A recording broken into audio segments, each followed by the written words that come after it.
असलामुअलैकुम। माँ बाप के हमेशा फैसले ठीक होंगे ने, औलाद को पहला माड़े लगते हैं, उन्होंने बाद पता लगता कि वाकई साढ़े माँ बाप ने फैसले ठीक किए हैं। इतने एक जवान आया, उन्हें पाकिस्तान शादी करन जाना सी, उन्हें घरदियां नूं आख्या कि फलानी जगह मेरी मंगनी करो, लेकिन वो अम्मा ने किधरे होर मंगनी वो कर दी। तो इत्थे बह के बड़ा उन्हें गुस्सा किया, कहता नहीं अम्मा जी, मैं तुहानूं आख्या सी कि मैं फलानी जगह ते मंगनी करनी है, मैं विआह उत्थे करना, जिथे तुसीं आखदे हो उत्थे मैं नहीं करना। उन्हें अपने अब्बेरा नाल भी गल की, उन्हें आख्या पुत्र तेरी माँ जबान दे बैठी आ, हुण रहन दे, जिथे तेरी माँ आखदी है उत्थे तू विआह कर लै।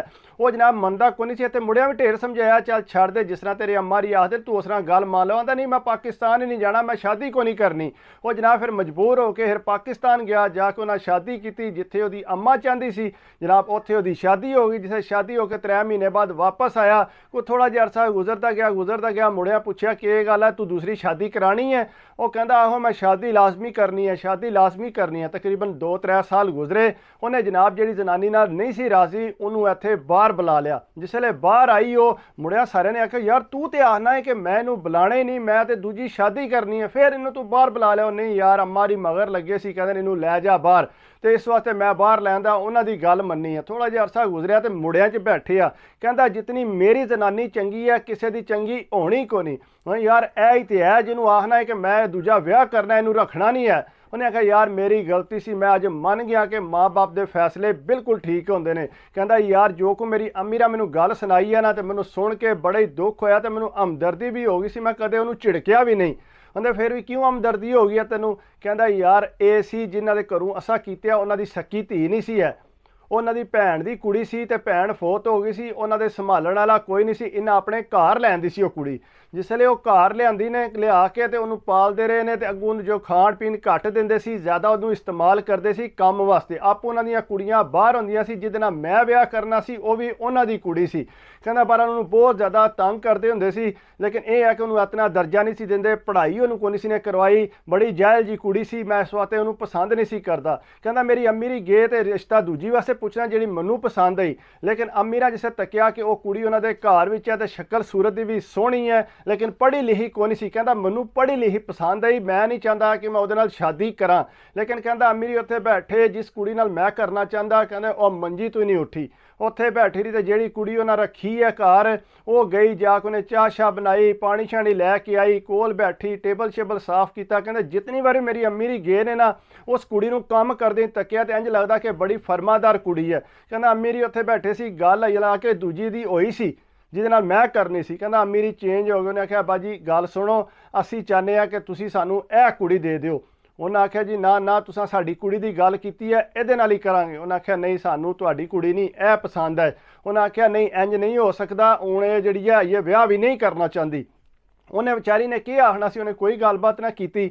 खैर उन्हें रिश्तेदार विच पाए, उन्हें सारियां गल की। उन्हें आख्या जी मुड़ा मेरा बाहर होंदा है, तो मैं चाहनी हाँ कि यह जिहड़ी धी है ना ये साडे घर आवे, चलो इहदे भी नसीब खुल जाण। उन्हां दे रखी सी नौकरानी बना के, उन्हां दा ते कोई इरादा ही नहीं सी कि इहनूं किते बाहर कड्डांगे या किते बाहर जाके सौखी होवेगी। उन्हां दे सी कि मेरियां कुड़ियां बाहर ने, जिहड़ी इत्थे है वो भी बाहर टुर जाएगी। उन्हां दे ते इरादा ही नहीं सी कि यह भी जिहड़ी है बाहर टुर जाएगी। उन्हें जनाब सारे रिश्तेदार पाए, कहंदे रिश्तेदार आके बैठे, उन्हें आके गल की। उन्हें आख्या बाजी गल सुनो, ये चंगी गल है, चलो ये बेचारी गरीब घर दी माँ इसदी फौत हो गई है, इहदे सिर ते कोई साया नहीं, वो आंदी है सारी साया इनू दित्ते आ, साडे घर रहिंदी नहीं पई, हर चीज़ खाण नूं लगे। उन्हें आख्या गल सुनो, तुसां निक्की जी सी अपने घर लैके आए सो, तो इस बेचारी नूं ना तुसां पढ़ाया है, ना इनू कोई राह दस्सिया, ना इन्हें किधरे जाना हुंदा। कुड़ियां तुहाड़ियां जिहड़ियां सोहणे कपड़ा जुत्ती पांदियां ने सारियां नूं पता है, लेकिन इनू तुसीं वो दर्जा नहीं देंदे।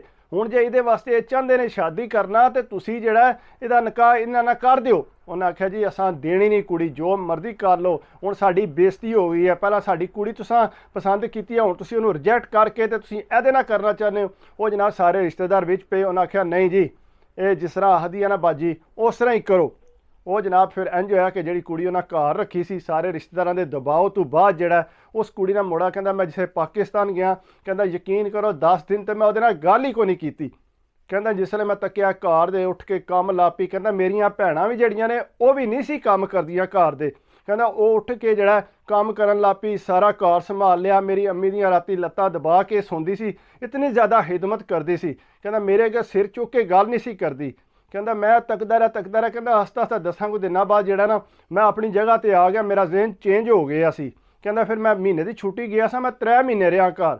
ਕਹਿੰਦਾ ਰਹਿ ਕੇ ਉਹਨੇ ਬਹੁਤ ਜ਼ਿਆਦਾ ਮੇਰੀ ਖਿਦਮਤ ਕੀਤੀ ਹੈ ਔਰ ਛੱਡ ਕੇ ਮੇਰੇ ਪੈਰ ਵੀ ਦਬਾਉਂਦੀ ਸੀ, ਇਤਨੀ ਜ਼ਿਆਦਾ ਮੈਂ ਮਨਾ ਕਰਦਾ ਕਿ ਨਾ ਤੂੰ ਕਰ, ਲੇਕਿਨ ਕਹਿੰਦਾ ਬੜੀ ਮੇਰੀ ਖਿਦਮਤ ਕਰਦੀ ਸੀ। ਉਹਨੂੰ ਪਤਾ ਆ ਕਿ ਮੈਂ ਕਿਹੜੀ ਜਗ੍ਹਾ ਤੋਂ ਉੱਠ ਕੇ ਕਿਹੜੀ ਜਗ੍ਹਾ ਤੇ ਆ ਗਈ ਹਾਂ। ਜ਼ਾਹਰੀ ਗੱਲ ਆ ਉਹਨਾਂ ਤੇ ਸੋਚਿਆ ਸੀ ਅਸੀਂ ਨੌਕਰਾਨੀ ਬਣਾ ਕੇ ਰੱਖਾਂਗੇ, ਲੇਕਿਨ ਇਹ ਹੈ ਕਿ ਅੱਲਾ ਨੂੰ ਕੋਈ ਹੋਰ ਮਨਜ਼ੂਰ ਸੀ। ਕਹਿੰਦਾ ਜਿਸ ਵਜ੍ਹਾ ਤੋਂ ਮੈਂ ਇਸ ਘਰ 'ਚ ਆ ਗਈ ਹਾਂ। ਲੇਕਿਨ ਕਹਿੰਦਾ ਉਹਨੇ ਬਹਰਹਾਲ ਕੋਈ ਬੋਲੀ ਚਾਲੀ ਨਹੀਂ। ਕਹਿੰਦਾ ਅੱਗੋਂ ਅੰਮੀ ਮੇਰੀ ਨੇ ਦਬਾਅ ਵੀ ਪਾਇਆ ਮੈਨੂੰ ਕਿ ਪੁੱਤਰ ਤੂੰ ਇੰਝ ਕਰ, ਇਹਨੂੰ ਬਾਹਰ ਲੈ ਜਾ, ਚਲੋ ਪੇਪਰ ਸ਼ੇਪਰ ਬਣ ਜਾਣਗੇ, ਸਾਨੂੰ ਕੋਈ ਨਹੀਂ ਮਸਲਾ, ਅਸੀਂ ਫਿਰ ਬੁਲਾ ਲਾ ਕਰਾਂਗੇ ਜਿਸੇ ਸਾਨੂੰ ਲੋੜ ਹੋਈ, ਹੁਣ ਤੂੰ ਇੰਝ ਕਰ ਇਹਨੂੰ ਲੈ ਜਾ ਉੱਥੇ। ਕਹਿੰਦਾ ਅਮੀਰਾਂ ਨੇ ਦਬਾਅ ਪਾਇਆ। ਪਹਿਲਾਂ ਤਾਂ ਮੈਂ ਲੱਗਾ ਰਿਹਾ ਸਾਲ 2 ਸਾਲ ਜਿਹੜਾ ਇੰਤਜ਼ਾਰ ਕਰਵਾਉਂਦਾ ਰਿਹਾ। ਮੇਰਾ ਇਰਾਦਾ ਇਹ ਹੀ ਸੀ ਕਿ ਮੈਂ ਫਿਰ ਜਿਹੜਾ ਉਹਨਾਂ ਦੇ ਘਰੋਂ ਸ਼ਾਦੀ ਕਰਨੀ ਉਹਨਾਂ ਦੀ ਕੁੜੀ ਨਾਲ। ਮੈਂ ਉਸ ਕੁੜੀ ਨੂੰ ਆਖਿਆ ਵੀ ਸੀ, ਕਹਿੰਦਾ ਮੈਂ ਫੋਨ ਤੇ ਰਾਬਤੇ ਵੀ ਸਾਂ, ਮੈਂ ਕਿਹਾ ਮੈਂ ਸ਼ਾਦੀ ਲਾਜ਼ਮੀ ਤੇਰੇ ਨਾਲ ਕਰਾਂਗਾ, ਇਹਨੂੰ ਮੈਂ ਤਲਾਕ ਦਿਆਂਗਾ। ਕਹਿੰਦਾ ਇਸੇ 2 ਸਾਲ ਗੁਜ਼ਰੇ तो मेरा जहन जड़ा ना वो हालांकि मेरे नाल राबते च ही कहता लेकिन मेरा जहन चेंज हो गया। कहना मैं फिर जड़ा अमीरां दी गल सुन के ਇਹਦੇ पेपर जमा कराए। कहना पेपर जमा करा के इत्थे आ गई है। इत्थे आके कहता मजाल है, कहता मैं तो कदे सोचिया भी नहीं सी, मैं तो सारे बंदे तके ने। कहता जनानियां भी काम करदियां, जड़े भी काम करते हैं, घरां दी हालत को नहीं। कहता सोना मेरा इत्थे भी घर संभालिया, बड़ी मेरी खिदमत करती है, ध्यान रखती है मेरा।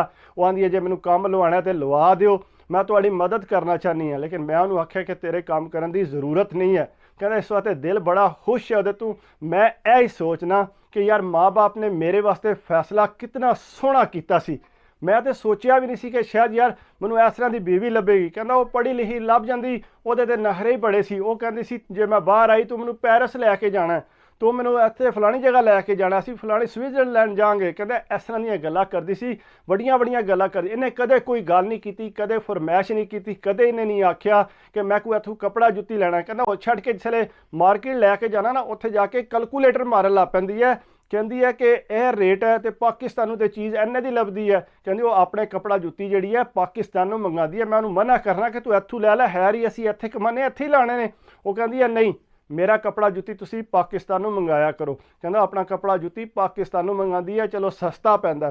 कहता इतना सोचती है घर का। कहता होर छड्ड के हुण तुहाडे सामने गल है। कहता मैं घर अपलाई की है, उम्मीद है कि मैनूं घर भी लभ जाएगा। कहता ये नहीं कि मेरी बहादरी है। कहता उन्हें पैसे जड़े ने मैनूं लाण नहीं दिते। उन्हें आख्या जी अपना घर जरूरी है। कहता इस तरह की बीवी फिर कित्थे लभदी है जिहड़ी तुहानूं कामयाब करे। कहता मैं सोचना कि अमीरा मेरे वास्ते कितना अच्छा फैसला किया सी, मैं किड्डा बेवकूफ सा, मैं इनकार पिया करदा सा। लेकिन कहता बहरहाल शुक्र अल्लाह दा। कहता मैं अपने घर खुश हाँ, तो बड़ा दिल खुश है कि चलो अच्छी बीवी लभ गई। इस वास्ते माँ बाप के जोड़े फैसले होंदे ने ना, वो हमेशा ठीक होंदे ने। पहला औलाद नूं माड़े लगदे ने, लेकिन यही फैसले जोड़े ने बाद तुहानूं समझ आउंदी है कि माँ बाप ने फैसले तुहाडे वास्ते बिल्कुल ठीक कीते सी। ना कोशिश करिया करो अपनी पसंद की शादी तू चलो माँ बाप नूं राज़ी करके फिर तुसीं कर सकदे हो, लेकिन कोशिश करिया करो कि माँ बाप की गल सुनिया करो। अगर मेरी वीडियो अच्छी लगी हो तो प्लीज़ यार लाइक करया करो, कमेंट्स करया करो, सबसक्राइब कर दिओ तो दिल खुश होंदा है। बाकी दुआवां च याद रखिया करो, कोई छोटी मोटी गलती हो जाए तो माफ़ कर दिया करो। प्रोफैशनल तो नहीं, मैं कोशिश करना कि तुहाडे वास्ते अच्छी तो अच्छी वीडियो बनावां। बाकी अपनी सेहत का लाजमी ख्याल रखियो। अल्लाह हाफिज़।